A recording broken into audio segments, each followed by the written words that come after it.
Dans cette vidéo, nous allons voir 7 principes bibliques de base de la prière que Dieu exauce. Mais je tiens à préciser que la vie chrétienne ne repose pas sur des formules. La vie chrétienne n'est pas une recette de cuisine.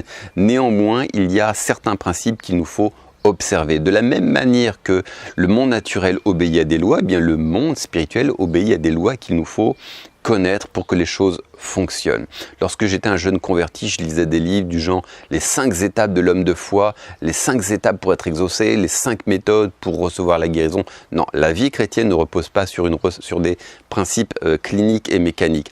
Néanmoins, il y a quand même certains principes à observer. Alors si vous n'avez pas encore fait de rencontre personnelle avec Christ, si vous ne connaissez pas Dieu personnellement, quelle que soit la manière dont vous priez, je suis sûr que Dieu va vous exaucer, vous répondre parce qu'il va se mettre à votre niveau. Mais si vous commencez déjà à cheminer avec Christ depuis quelque temps, alors il va vous falloir être outillé, être équipé, connaître certains principes de base relatifs à la prière selon le modèle biblique. Alors précisons que la prière, c'est vraiment le poumon du chrétien. Une vie de prière est absolument primordiale. Et l'une des raisons pour laquelle certaines personnes ne reçoivent pas, ne remportent pas le succès qu'elles pourraient en Christ, eh bien c'est tout simplement qu'elles ne prient pas. L'apôtre Jacques s'adresse à une certaine église et leur dit « Vous ne recevez pas parce que vous ne demandez pas ». C'est aussi simple que ça. Il y a quelques années, eh bien, ma vie ne marchait pas aussi bien qu'elle l'aurait pu. Et notamment, je me rappelle d'un événement, je voulais me débarrasser de mon appartement au plus vite, sans attendre les 2 mois de préavis. Et j'ai passé une petite annonce dans le journal. Et celle-ci, je n'ai eu absolument aucun appel. Personne n'a appelé pour louer cet appartement, personne n'était intéressé. Et j'étais un petit peu dubitatif, je disais, mais comment ça se fait? Et là, il y a une petite voix à l'intérieur qui m'a dit, Olivier, tu n'as pas prié pour cette situation. Et cette petite voix intérieure a continué, ta vie ne marche pas aussi bien qu'elle le pourrait parce que tu ne pries pas suffisamment. Et je dis, écoute Seigneur, je te prends au mot, et désormais je vais passer plus de temps en prière, je vais prier plus souvent. Et notamment, j'ai prié pour cet appartement, j'ai fait une prière toute simple et j'ai dit, voilà Seigneur, je te remets la location de cet appartement et je crois que dans les jours qui suivent, eh bien, les personnes vont affluer. Et je me suis arrêté là et j'ai conclu dans le nom de Jésus. Et dans les jours qui ont suivi, donc j'ai publié à nouveau une petite annonce selon laquelle je louais mon appartement, je me débarrassais de cet appartement. Et dans les jours qui suivirent, mon téléphone n'a cessé de sonner. J'ai vu un flot mais absolument extraordinaire de gens qui voulaient louer cet appartement. Même certains, ça se jouait à qui arriverait le premier chez le propriétaire pour déposer un chèque de caution. Et en l'espace de quelques jours seulement, j'ai trouvé peut-être une bonne vingtaine de gens qui étaient tous plus intéressés les uns que les autres. Et même après que 2-3 semaines plus tard, après que la petite annonce a été diffusée, je continue à recevoir des appels. Et le propriétaire était totalement bouleversé, il était estomaqué, il m'a dit « Mais monsieur Moulin, comment vous faites? Jamais j'ai vu quelqu'un remporter un tel succès. Vous devriez vous lancer dans la vente, quoi. Le mec n'avait jamais vu ça. » Bref, vous voyez, ce que je ne suis pas parvenu à faire par moi-même, eh bien, par la prière, j'y suis parvenu. J'ai remporté beaucoup de succès. Donc, il est essentiel de prier. Même, en fait, vous n'avez pas besoin d'être chrétien pour remporter du succès. Je connais plein de gens qui se disent athées, il y a qui ne prient pas et qui remportent un certain succès dans leur vie. Bon, à l'exception de la santé, mais il y a plein de domaines où vous n'avez pas besoin d'être chrétien pour avoir du succès. Mais nous sommes chrétiens et nous avons décidé de placer notre confiance. C'est important de faire sa part dans le naturel, mais c'est aussi très important de placer notre confiance en Dieu. Nous sommes des croyants, donc nous devons placer notre confiance en Dieu pour toutes les solutions, pour toutes les choses de notre vie.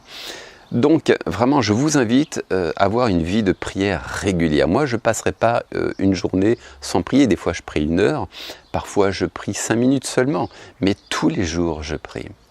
Alors, un premier principe que vous devez comprendre pour ce qui est de la prière, eh bien, tout simplement, faites des prières simples. Vous n'êtes pas obligé de parler dans un langage d'autrefois, un vieux langage, parler dans un français noble. « Oh, je éternel, toi qui as créé le ciel et la terre, ou de trouver des formules compliquées. Non, soyez simple, ne vous sentez pas obligé d'utiliser un langage désuet, très littéraire, d'utiliser des formules. De toute manière, avant même que vous ayez ouvert la bouche, eh bien Dieu a déjà compris votre prière, il sait déjà ce dont vous allez parler. Ne perdez pas votre temps aussi à expliquer votre situation, la situation par laquelle vous passez de long en large. Vous savez, par exemple, on veut prier pour le genou de la sœur Astrid. Seigneur, tu connais cette situation. Seigneur, si elle ne peut pas, si elle a mal à la jambe, elle ne pourra pas conduire. Si elle ne pourra pas conduire, eh bien, elle ne pourra pas aller travailler. Et blablabla. Et on perd un temps fou à expliquer une situation à Dieu qu'il connaît déjà. Non, lorsque vous priez, allez directement à l'essentiel. Si quelqu'un est malade, vous priez directement pour cette guérison, mais pas la peine de perdre du temps à expliquer en long et en large la situation à Dieu. Allez directement à l'essentiel.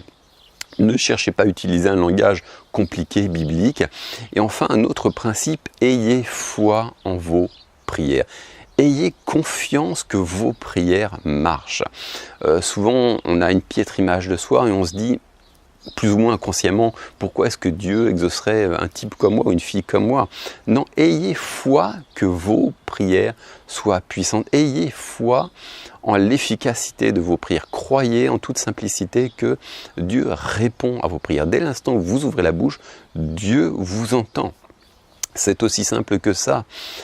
Et vous savez, Dieu s'adresse à des gens ordinaires. Dieu n'est pas venu chercher des gens super spirituels. Vraiment. Donc, ayez cette confiance que dès l'instant où vous ouvrez votre bouche, eh bien, Dieu vous entend. Dieu est attentif à vos prières et c'est son plus grand plaisir de répondre. Dieu aime répondre à vos prières. Vous ne dérangez pas Dieu lorsque vous priez. Ensuite, un autre principe, n'ayez pas honte de vos prières. Il n'y a pas de prière stupide. Souvent, on s'imagine Dieu comme quelqu'un qui se moque de nous. Tes prières sont ridicules. Non, n'ayez pas honte de vos prières. Il n'y a pas de prière ridicule. Et c'est toujours un plaisir, quel que soit votre sujet de prière, c'est toujours un plaisir pour Dieu de vous entendre. Vous devez comprendre ça. Votre image mentale de Dieu, votre représentation mentale, émotionnelle de Dieu doit complètement changer. Il n'y a pas de prière honteuse. Dieu ne se moque pas de vous quand vous priez. Dieu n'est pas sarcastique. Et il ne juge pas vos prières. Vous devez comprendre ça, que Dieu ne juge pas vos prières. Dans la Bible, en Genèse notamment, je vais donner quelques cas extrêmes, mais Sarah, en fait, Sarah même était à un âge très avancé, et elle ne pouvait pas avoir d'enfant, mais pourtant Dieu avait fait la promesse à son mari d'en faire,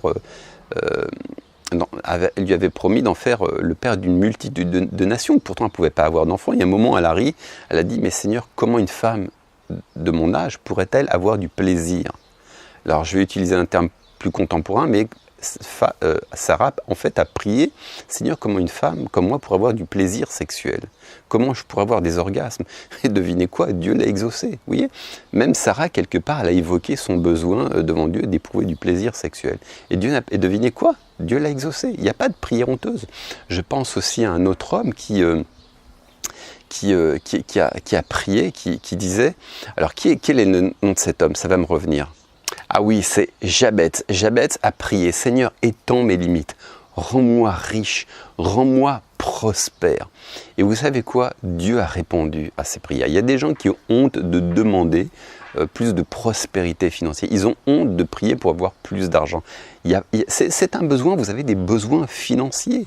Dieu veut y répondre. Vous n'avez pas à avoir honte, à vous sentir jugé de demander que Dieu vous mette un peu plus de cacahuètes, comme disent les Brésiliens, un peu plus de ressources pécuniaires. Il n'y a pas de honte à prier pour avoir de l'argent. Il y a beaucoup de chrétiens qui ont des a priori, qui ont honte de prier pour leurs finances. Non, Dieu ne va pas vous juger si vous demandez à Dieu un meilleur salaire.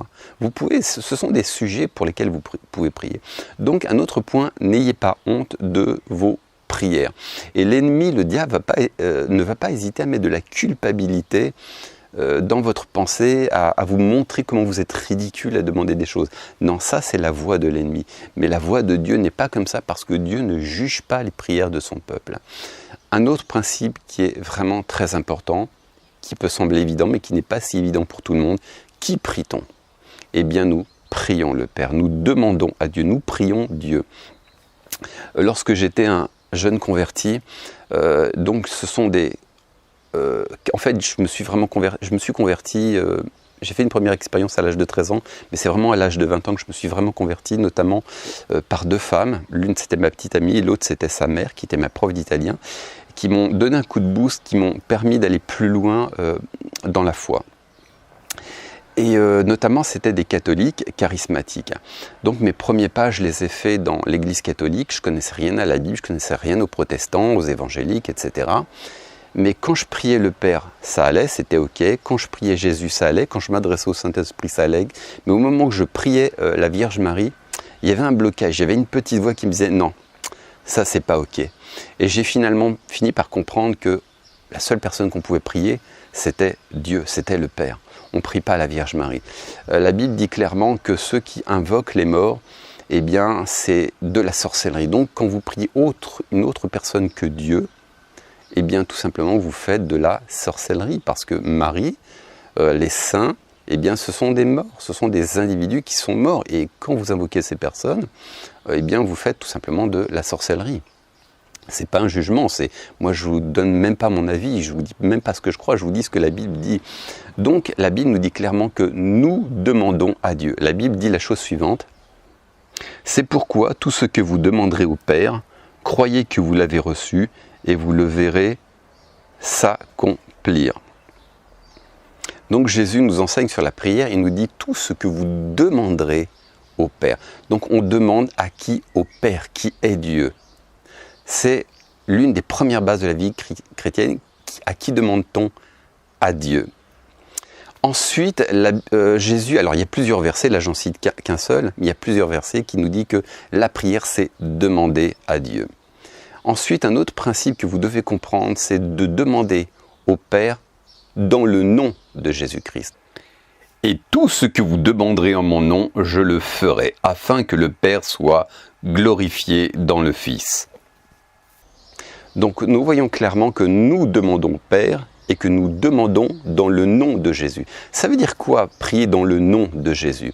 Eh bien, c'est un petit peu comme une procuration. Imaginez qu'un homme riche vous dit, voilà, j'ai beaucoup d'argent sur mon compte, mais seulement je ne peux pas prélever directement moi-même cet argent, mais je te donne une procuration signée en mon nom. Et vous allez vers cette banque et vous dites, voilà, j'ai la signature, j'ai la procuration, et c'est vous qui fixez la somme que vous voulez prélever sur ce compte.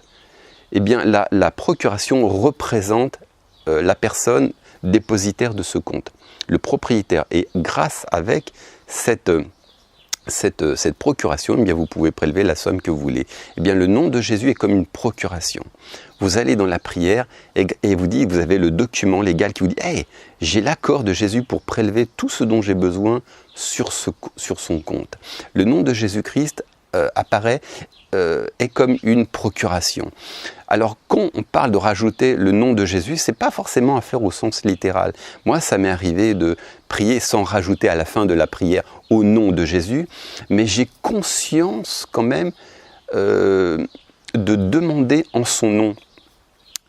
Prier dans le nom de Jésus-Christ, c'est pas forcément faire quelque chose au sens littéral. Vous pouvez à la fin de vos prières ajouter dans le nom de Jésus-Christ, mais c'est pas tout à fait ça, c'est plus profond que ça. C'est d'abord être conscient de qui vous êtes en Jésus-Christ, de quelle est votre position. La Bible dit que Dieu nous a fait asseoir dans les lieux célestes à la droite de Dieu en Jésus-Christ. Donc tout ce qui appartient à Jésus vous appartient. La Bible nous dit aussi que il n'y a plus aucune condamnation pour celui qui est en Christ. Voilà, agir dans le nom de Jésus-Christ, c'est être conscient de votre position. Vous avez une forte assurance, vous n'avez pas honte de demander, vous êtes rempli d'assurance, vous êtes conscient d'être le fils du roi, parce que vous êtes en Christ. Et vous avez cette assurance d'être un fils de Dieu, grâce au sang de Jésus-Christ qui a été répandu pour votre salut, qui vous a réconcilié avec votre Père. Eh bien, vous agissez en lui. D'ailleurs, l'apôtre Paul disait « Je vis ma vie présente dans la chair en Jésus-Christ ». Donc, quand vous priez, ayez conscience que vous êtes en Christ et que tout ce que vous faites le faites en son nom. C'est vraiment plus une prise de conscience. Et dans vos temps de prière, vous pouvez aussi rappeler à Dieu quelle est votre position en Christ. Non pas pour convaincre Dieu, mais pour nourrir votre foi, pour prendre position dans la personne que vous êtes. Un autre principe dans la prière, qui est vraiment très important, c'est que votre prière doit toujours être accompagnée d'une action. L'une des raisons pour laquelle les gens ne reçoivent pas d'exaucement à leur prière, c'est qu'ils n'agissent pas conformément à leur prière. Une fois que vous avez prié, eh bien, vous devez commencer à passer à l'action et vos prières doivent être accompagnées toujours d'une action concrète. Je me rappelle, il y a quelques années, j'étais sans domicile, vraiment SDF, j'avais quitté mon appartement et je suis venu habiter, loger dans l'église. Carrément, je couchais par terre sur un matelas. C'était une période merveilleuse de ma vie, mais je n'étais pas supposé en rester là, quoi. Il fallait que je trouve un nouvel appartement, que je trouve un travail. Et à l'époque, j'étais l'homme de foi, entre guillemets, l'homme de foi par excellence. Je confessais les promesses de Dieu, je rendais grâce à Dieu. Je disais merci Seigneur parce que ta parole dit que tu pourvoiras tous nos besoins selon ta richesse en Jésus-Christ, etc. Je confessais la parole de Dieu, je rendais grâce à Dieu pour la solution. Mais les mois, les semaines et les mois passaient, rien ne changeait. J'étais toujours aussi pauvre, pas de boulot, pas d'appartement, bref. Et au bout de 6 ou 8 mois d'ailleurs, je ne sais plus exactement, j'ai rencontré un frère qui m'a dit « Mais Olivier, prier, ça suffit pas. Tu dois passer à l'action, tu dois être violent. » Il disait, moi-même, je suis entrepreneur et je dois me battre parce que j'ai des concurrents. Je dois aller chasser les clients. Je dois travailler dur pour maintenir mon business au top. Et ce qu'il m'a dit, c'était comme si Dieu lui-même me parlait. Il y a une lumière qui s'est faite. C'est comme si Dieu lui-même me disait, Olivier, prier, c'est bien, mais ça ne suffit pas, il faut que tu passes aussi à l'action, il faut que tu sois violent. Et partant de là, je suis devenu l'homme le plus déterminé. J'étais le premier à arriver à l'agence, à la NPE, c'était l'Agence nationale pour l'emploi à l'époque, aujourd'hui c'est Pôle emploi, et j'étais aussi inscrit dans une agence d'intérim, je les appelais 3 fois par jour, je leur cassais les pieds. Même la responsable, elle me disait, mais monsieur Moulin, vous n'êtes pas obligé d'appeler tous les jours, 3 fois par jour, vous appelez juste une fois de temps en temps, et ça suffit. Mais alors que tous les chômeurs de France et de Navarre partaient se reposer du travail qu'ils n'avaient pas, moi je cherchais, j'épluchais toutes les petites annonces. Et finalement, en quelques jours seulement, eh bien, tous mes besoins ont été pourvu. J'ai trouvé un superbe appartement dans une zone, dans l'un des quartiers les plus huppés de ma ville. J'ai trouvé un boulot qui a duré 2 ans. Bref, parce que la prière c'est bien, mais vous devez commencer à aller dans le sens de ce que vous voulez voir s'accomplir. Peut-être que vous avez saisi la guérison divine, vous dites, ah, par les meurtrissures de Jésus-Christ, je déclare que je suis guéri et que cette maladie, eh bien, commencez à bouger, à faire des choses que vous ne pouvez pas faire. Même, par exemple, si vous avez mal aux jambes, eh bien, ne vous dites pas, je vais attendre d'être guéri pour marcher, commencez à marcher. Commencez à poser des actes concrets sur ce que vous croyez. C'est absolument fondamental. Voilà. Il y aurait bien des choses à dire au sujet de la prière. Ah si, un dernier point, c'est prier selon la volonté de Dieu. Alors, bien entendu, je disais tout à l'heure qu'il ne fallait pas avoir honte de ces prières, mais bien entendu, il y a des prières qui sont carrément contre la volonté de Dieu. Par exemple, j'ai entendu parler d'une femme qui priait pour que, elle avait des vues sur un homme et elle a prié pour que cet homme divorce. Non, ça, on ne peut pas prier des choses comme ça, ce n'est pas dans la volonté de Dieu. Ou par exemple, vous ne pouvez pas prier pour qu'une personne meure. Oui, Dieu va pas, c'est carrément diabolique. On ne peut pas utiliser la prière pour maudire des gens, pour que des gens meurent. Ça, c'est carrément, c'est diabolique des trucs pareils. Vous voyez, mais dans la mesure où dans la mesure où vous savez qu'une chose est contenue dans la parole de Dieu, alors vous pouvez la prendre. Il y a des versets, il y a un certain nombre de promesses faites dans la Bible, vous pouvez saisir ces promesses. Et puis votre bon sens naturel vous indiquera qu'il y a des bonnes prières et des mauvaises prières. Dieu n'agit jamais contre sa parole. Voilà. Donc prions selon la volonté de Dieu, ne faisons pas des prières pour maudire les gens, pour prier pour des divorces, pour que les gens tombent malades, ce genre de choses. Bref, voilà, c'était tout ce qu'il y avait à dire. Enfin, c'était pas tout, il y a encore beaucoup de choses à dire, mais c'était déjà dans un premier temps 7 principes de base bibliques pour avoir des prières que Dieu exauce. Et sur ce, je te donne rendez-vous pour la prochaine vidéo. Ciao!